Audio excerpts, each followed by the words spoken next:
जय जगन्नाथ। जय माँ मंगला। मोर रश्मि किचेन ब्लॉग। आज खुदुरुकुणी ओषार द्वितीय पाଳି।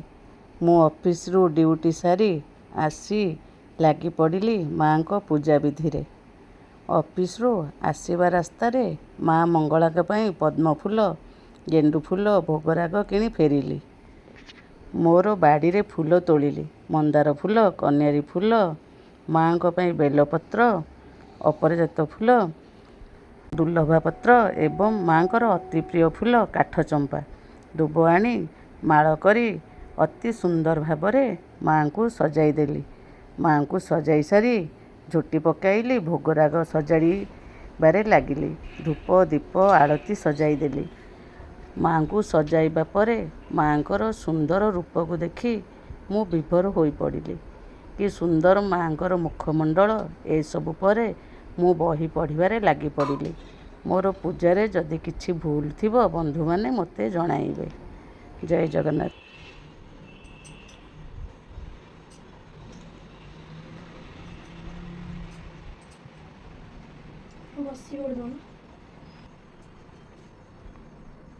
ओम वक्रतुंड महाकाय सूर्यकोटि समप्रभ निर्विघ्नं कुरु देव सर्वकार्येषु सर्वदा।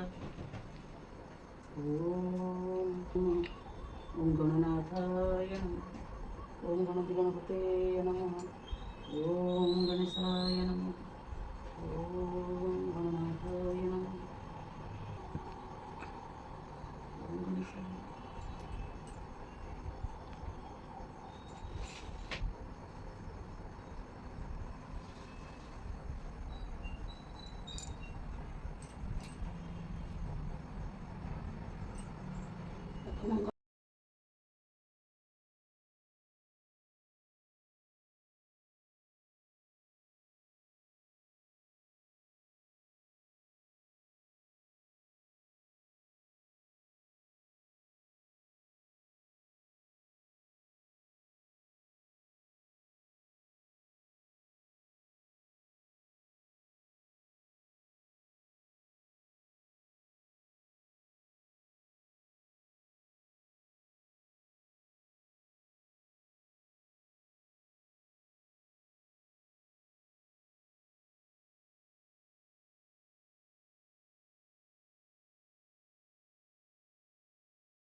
ବନ୍ଦଇ ଦେବ ଜଗନ୍ନାଥ କମଳା ଦେବୀର ସଙ୍ଗାତ ଲକ୍ଷ୍ମୀ ଦେବୀର ନାହା ଶୋଭିତ ଶଙ୍ଖ ଚକ୍ରବାହା ଅଶେଷ ବ୍ରହ୍ମାଣ୍ଡ ଠାକୁର ବିଜୟ ଦ୍ୱାରକା ନଗର ଧନ୍ୟ ସେ ଦ୍ୱାରକା ମହିମା ନିର୍ମାଣ କଲା ବିଶ୍ୱକର୍ମା 18 ବଂଶ ଲୋକ ଜଇଁ ଅଛନ୍ତି ପ୍ରଭୁ ସଙ୍ଗେ ନେଇ ସମସ୍ତେ ବିଷ୍ଣୁର କୁଟୁମ୍ବ ସକଳ ସମ୍ପଦ ଆରମ୍ଭ ଅର୍ଜିଲେ ବହୁ ସୁତା ସୁତ କୁଟୁମ୍ବ ହୋଇଲେ ବହୁତ କୃଷ୍ଣର ବହୁତ ଯୁବତୀ 32 ସହସ୍ର ହେବେତି ଗୋଟିଏ ଲେଖାଏ ଦୁଲଣା ଏଥି ଅଧିକ ନୁହେଁ ଉଣା ଦୁହିତା 3 ଗୋଟି ଜାତ ଏମନ୍ତେ କୁଟୁମ୍ବ ବହୁତ ରାଜା ତହିଁରେ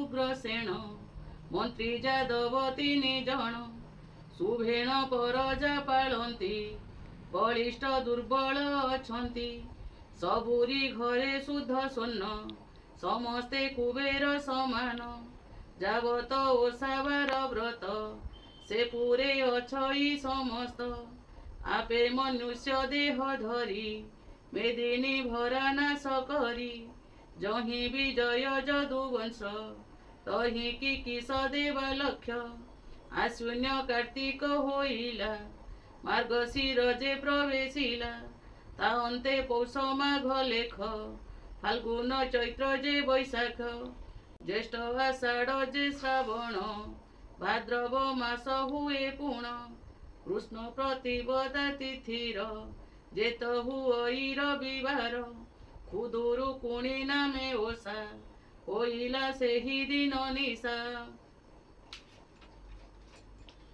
ରୁଙ୍କୁଣି ଯୋଡ଼ିବିନି କର ବୋଇଲେ ଶୁଣ ଚକ୍ରଧର ଆଦିତ୍ୟ ବାର ଆଜି ହୁଏ ହୋଇବ ମଙ୍ଗଳା ଓଷାଏ ଖୁଦୁରୁକୁଣି ନାମ ତାର ପୂଜିଲେ ମଙ୍ଗଳ ଅପାର ସତ୍ୟ ଯୁଗରେ ଯେ ମଙ୍ଗଳା ଝିଅଙ୍କୁ ପାଳି ଗିରିବାଳା ମାତାଙ୍କୁ ମାଗିଲେ ସେ ବର ଏ ଓଷା ହୋଇବ ଆମ୍ଭର ପ୍ରସନ୍ନ ହୁଅ ବର ଦେବା ଅସ୍ତ ହୋଇଲେ ତାଙ୍କୁ ସର୍ବା ସେ ଦୁନୁ ଏ ଓଷା ସମ୍ଭୂତ ବାଳିକା ମାନଙ୍କର ମତ ପ୍ରସନ୍ନ ବଦନା ମଙ୍ଗଳା ବାଳିକା ମାନଙ୍କର ଲୀଳା ଏଥକୁ ଆଶ୍ର ହେଲେ ହରି ପୂଜିବେ ସୁଖେ ବାଳି ନାରୀ ଶ୍ରୀକୃଷ୍ଣ ବୋଇଲେ ମୃଗାକ୍ଷୀ ପୂର୍ବରୁ ଯେବେ ବିଧି ଅଛି ଆମେ ତ ନ କରିବା ନାସ୍ତି ବାଳିକା ଶ୍ରଦ୍ଧା ଯେ କରନ୍ତି ଶୁଣି ରୁଙ୍କୁଣି ହେଲେ ତୋଷ ଆଶ୍ରମେ ହୋଇଲେ ପ୍ରବେଶ ବିବିଧ ବନେ ନାନା ପୁଷ୍ପ ମଣ୍ଡିଲେ ଦାସୀ ଚଉପାସ ଅନେକ ପୁଷ୍ପମାଳ ମାଳ ରଚି ରୁଙ୍କୁଣି ତତକାଳ ଲିପିଣ ମୁରୁଜ ପାଢ଼ିଲେ ସୁବର୍ଣ୍ଣ କୁମ୍ଭ ବସାଇଲେ ସୁଫଳ ଆହରଣ କରି ସୁବର୍ଣ୍ଣ ଚାଙ୍ଗୁଡ଼ାରେ ଭରି ଥୋଇଲେ ସକଳ ସନିଧେ ଅନେକ ଦୀପାବଳି ମଧ୍ୟେ ଯେତେକ ଓଷାର ଯେ ବିଧି ଯେତକ ଦ୍ରବ୍ୟ କଲେ ସିଧି ବସିଲେ ବାଳିକା ସୁନ୍ଦରୀ ହସ୍ତରେ ପୁଷ୍ପାଞ୍ଜଳି ଧରି ଆବୋରି ବସିଲେ ସମସ୍ତେ 18 ବଂଶ ଲୋକ ଯେତେ ଶ୍ରୀୟ ଶ୍ରୀମତୀ ମଧୁବାମା ରୁଙ୍କୁଣି ଲୀଳା ସତ୍ୟଭାମା ଯେ ଲୀଳା ମାଳ ଯେ ଦୁଲଣା ସୁକେଶୀ ଚଞ୍ଚଳା ଖଞ୍ଜନା ମରୁଆ ସେବତୀ କୁଙ୍କୁମା ସରୁଆ ତୁଳସୀ ଉପମା ଉମା ଯେ ସେବତୀ ପାର୍ବତୀ ବିମଳା ମନ୍ଦନା ମାଳତୀ କପୋତୀ ହଂସ ଯେ ସୁମେଧା ରମ୍ଭା ଶ୍ରୀକୃଷ୍ଣ ପ୍ରିୟ ରାଧା ଏମନ୍ତ ଅନେକ ତରୁଣୀ କେ କାହା ପାରିବ ବଖାଣି ଦେବକୀ କୃଷ୍ଣର ଜନନୀ ବସିଲେ ସବୁ ନାରୀ ଘେନି ବୃଦ୍ଧ ବାଳିକା ଯୁବା ନାରୀ ବସିଲେ ମଙ୍ଗଳା ସୁମରି ଜୟ ତୁ ଜୟ ଗୋ ମଙ୍ଗଳା ଉଧାରୁ ବୁଡ଼ିବାର ବେଳା ଜୟ ତୁ ମଙ୍ଗଳା ଉତ୍ତମ ଆରତ ଭଞ୍ଜନୀ ତୋ ନାମ ସଙ୍କଟ ତାରିଣୀ ମଙ୍ଗଳା ହୃଦେ ମନ୍ଦାର ପୁଷ୍ପମାଳା ପ୍ରସନ୍ନ ହୁଅ ମହାମାଏ, ଆମ୍ଭକୁ ହୁଅ ଗୋସଦଏ। ସଙ୍କଟ ତାରିଣୀ ମଙ୍ଗଳା, ଉଦ୍ଧାର ବୁଡ଼ିବାର ବେଳା। ହସ୍ତ ଯୋଡ଼ିଣ ସର୍ବନାରୀ, ବାଞ୍ଛା ସମ୍ଭୂତେ ହୃଦ କରି। ଏଥି ଉତାରୁ ଶୁକ୍ରାବତୀ, ଶାଶୁଙ୍କୁ ବଚନ ବୋଲନ୍ତି। କହ ଏ ଓଷା ବିଧି କଥା, ପୂର୍ବରୁ ଯେମନ୍ତ ବ୍ୟବସ୍ଥା। ବଧୂ ବଚନେ କରି ଦୟା, କହନ୍ତି ବସୁଦେବ ପ୍ରିୟା। ପ୍ରଥମେ ଜମ୍ବୁଦ୍ୱୀପେ ସାର, ବେଢ଼ିଛି ଲବଣ ସାଗର। ଏ ପକ୍ଷେ ଦୀପ ସୁଧନୀର, ବେଢ଼ିଛି ଛେଳି ନିମନ୍ତ ଗଲା ଖରି। ବାଟ ଭେଟିଲା ଘର ମଣି, ନିଶ୍ଚିନ୍ତ ହୋଇଲା ତକ୍ଷଣୀ। ମନରେ ବାଞ୍ଛା ସିଦ୍ଧି କଲା, ଛେଳିକି ନେଇ ନ ରଖିଲା। ଏଥି ଉତାରୁ ଏହିଠାରେ, ତୀକ୍ଷ୍ଣ ଛୁରୀଟି ଦେଲେ କରେ। ପୁଣି ହିଁ ନାକ ଯେ କାଟିବ, ଆମ୍ଭକୁ ବଳେ ବି ନାସିବ। ଏମତେ ପରିହାସ କରି, କହନ୍ତି ସାଧବର ନାରୀ। ତହିଁ ଉତାରୁ ସର୍ବେ ଗଲେ, ଯେ ଯାହା ବିଧି ସେ ଆଣିଲେ। ବିବିଧ ଫୁଲମାଳ ମାନ, କର୍ପୂର କସ୍ତୁରୀ ଚନ୍ଦନ। ଅଗୁରି ଧୂପ ଦୀପାବଳି, ବନ୍ଦାଇ ଦେଲେ ହୁଳହୁଳି। ଶ୍ରୀଫଳ ଆଦି ଯେତେ ଫଳ, କାକୁଡ଼ି ମକା ଯେ କଦିଳ। ଉଖୁଡ଼ା ମୁଆଁ ଠୁଳ କରି, ଚାଙ୍ଗୁଡ଼ା ମାନଙ୍କରେ ଭରି। ଦେଇଣ ମଙ୍ଗଳା ପୂଜିଲେ, ଆନନ୍ଦ ହୁଳହୁଳି ଦେଲେ। ଉଠିଣ ଗଲେ ଯେଝା ଘରେ, ବସି ମିଳିଲେ ପ୍ରଭାତରେ। ଏମନ୍ତେ ପ୍ରତିପାଳି କରି, ପ୍ରାତଃ ସ୍ନାନରୁ ତହିଁ ସାରି। ପଥେ ଆସନ୍ତେ ହୁଳହୁଳି, ଦିଅନ୍ତି ନବୀନ ଦୁଲାଳି। ଯାହାର ଯେ ଇଚ୍ଛା କଳ୍ପନା, ମଙ୍ଗଳ ନାମେ ସୁମରଣା। କରନ୍ତି ଯେଝା ମନ ଜାଣି, କହନ୍ତି ପ୍ରଭୁ ପିତବାସ। ରୁଙ୍କୁଣୀ ସତ୍ୟଭାମା ତୋଷ, ଇତି ଶ୍ରୀ ରୁଙ୍କୁଣୀ ସତ୍ୟଭାମା ଉକ୍ତ ସାଧବ ପୁତ୍ର ବଧୂ ସମ୍ମାନ ଗମନ ନାମ ପଞ୍ଚମାଧ୍ୟାୟ। କେ ମା ମଙ୍ଗଳା, ଚରଣୀ କୋଟି ପ୍ରଣାମ ମା, ତୁହିଁ ସାବତା ମା।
ପୁରୀରେ